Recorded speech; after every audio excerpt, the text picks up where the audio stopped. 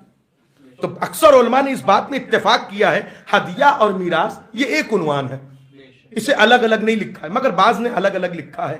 توجہ رکھیے گا. کا میراث ہے، کا نبی میراث نہیں چھوڑتا. حالانکہ ام ایمن سیدہ تک میراث کی وجہ سے پہنچی. ام ایمن میراث میں مل سکتی ہے، فدق نہیں مل سکتا. نبی کو ام ایمن میراث میں ملی تھی. یہ دلیل تھی اس حدیث کی جو سنائی جانے والی تھی. سیدہ پہلے سے ام ایمن کو لے کے گئی ہیں. اور دوسری دلیل سیدہ شہزادی عالمیان شفیع روز جزا کیوں ام ایمن کو لے کے گئی؟ دوسری وجہ علماء مکتب تشیع کے علماء نے یہ لکھا، کیونکہ اکثر علماء اہل سنت نے بھی اس بات کو لکھا کہ چونکہ ام ایمن کو نبی نے جنت کی بشارت دی تھی.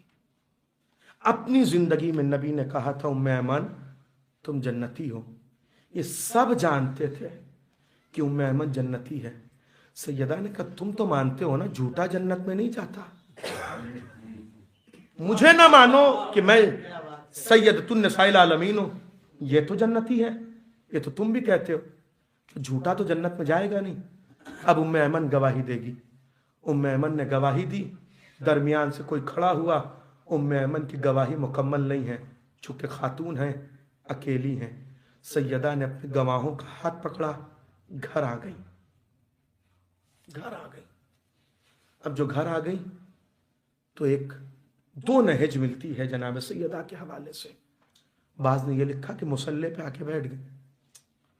کچھ نے یہ لکھا چونکہ بنی ہاشم کی خواتین بھی ساتھ گئی تھیں، وہ بھی سیدہ کے ساتھ واپس آئیں. جسے نبی اپنی وفات سے پہلے یہ کہہ دے کہ سیدہ ان قریب تم مجھ سے ملنے والی ہو. اس بی بی کے دل میں میراث کا غم ہوگا. سوچیں آپ، تصور کریں کہ جس بابا نے یہ کہہ دیا سیدہ سب سے پہلے تم مجھ سے ملحق ہو جاؤ گی، ان قریب وہ میراث کے لیے جائے گی. ہمارے علماء نے لکھا شہزادی اتنی جلدی کمزور ہو رہی تھی کہ جو آج سیدہ کو دیکھتا تھا وہ کل پہچان نہیں پاتا تھا.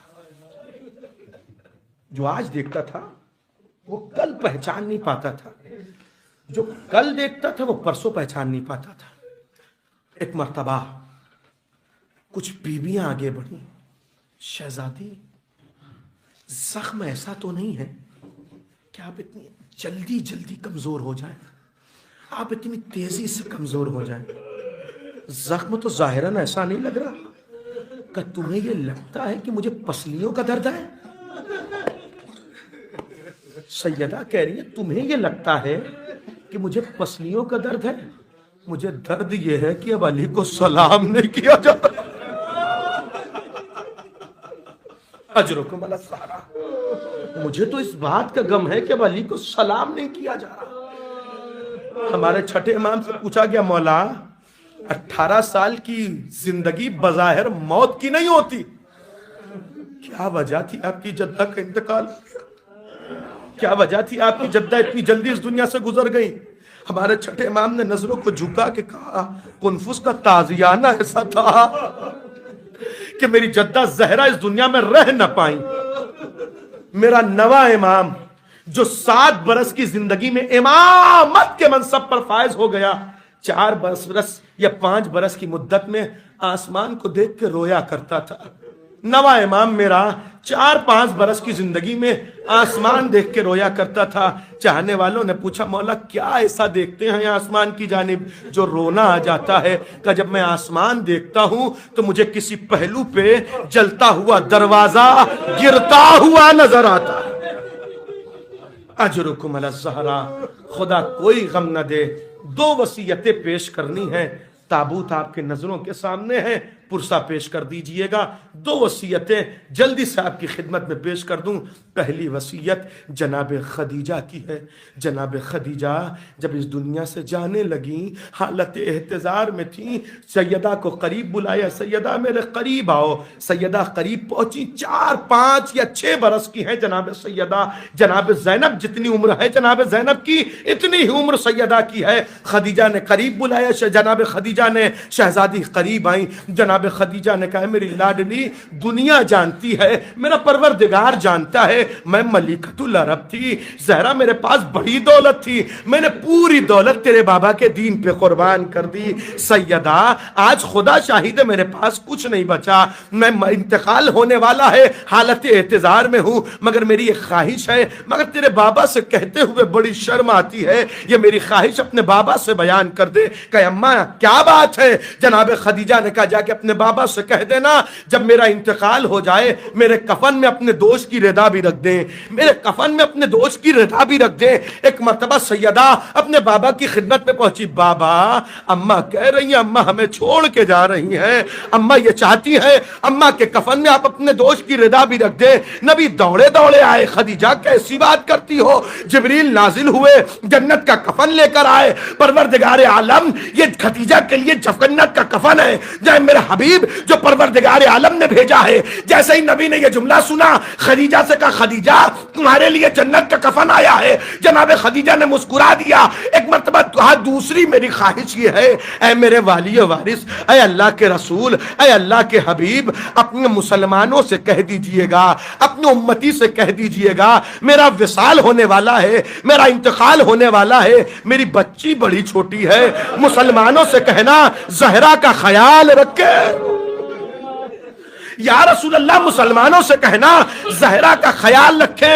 اتنا سننا تھا نبی نے نظروں کو جھکایا، دھاڑے مار کے رونا شروع کیا، یا رسول اللہ کوئی قیمتی بات تو نہیں کہہ دی، کوئی ایسی بات تو نہیں کہہ دی کہ آپ کو تکلیف پہنچ جائے؟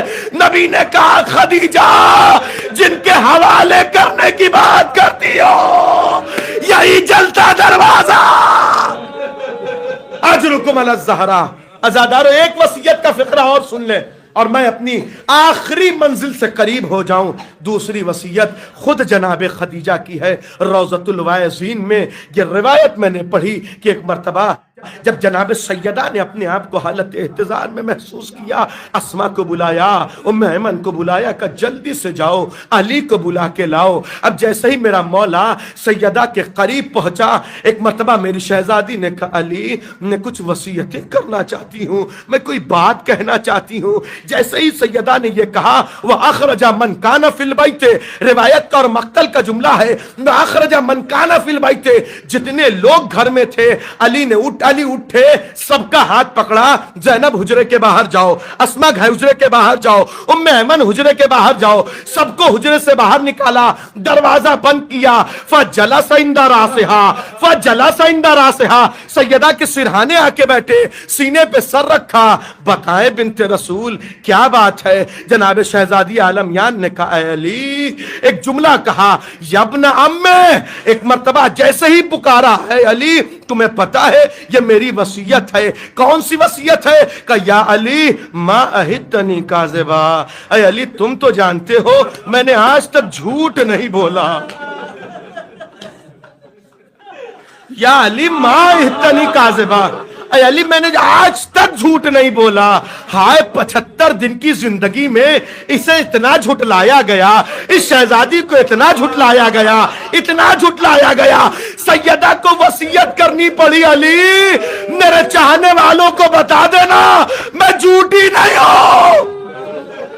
یا علی ما اہدتنی کاذبا، اے علی میں جھوٹ نہیں بولتی، ولا خائنہ، علی میں نے آج تک خیانت نہیں کی۔ سینے سے لگا لیا بنت رسول کیسی بات کرتے ہو، میں شاہد ہوں تم نے آج تک جھوٹ نہیں بولا، آج تک خیانت نہیں کی۔ شہزادی نے ہاتھ آگے بڑھایا علی پھر گواہی دو، مجھ سے وعدہ کرو میرے جنازے میں وہ نہیں آئیں گے جنہوں نے مجھ پہ ظلم کیا ہے، میرے جنازے میں وہ نہیں آئیں گے جنہوں نے میری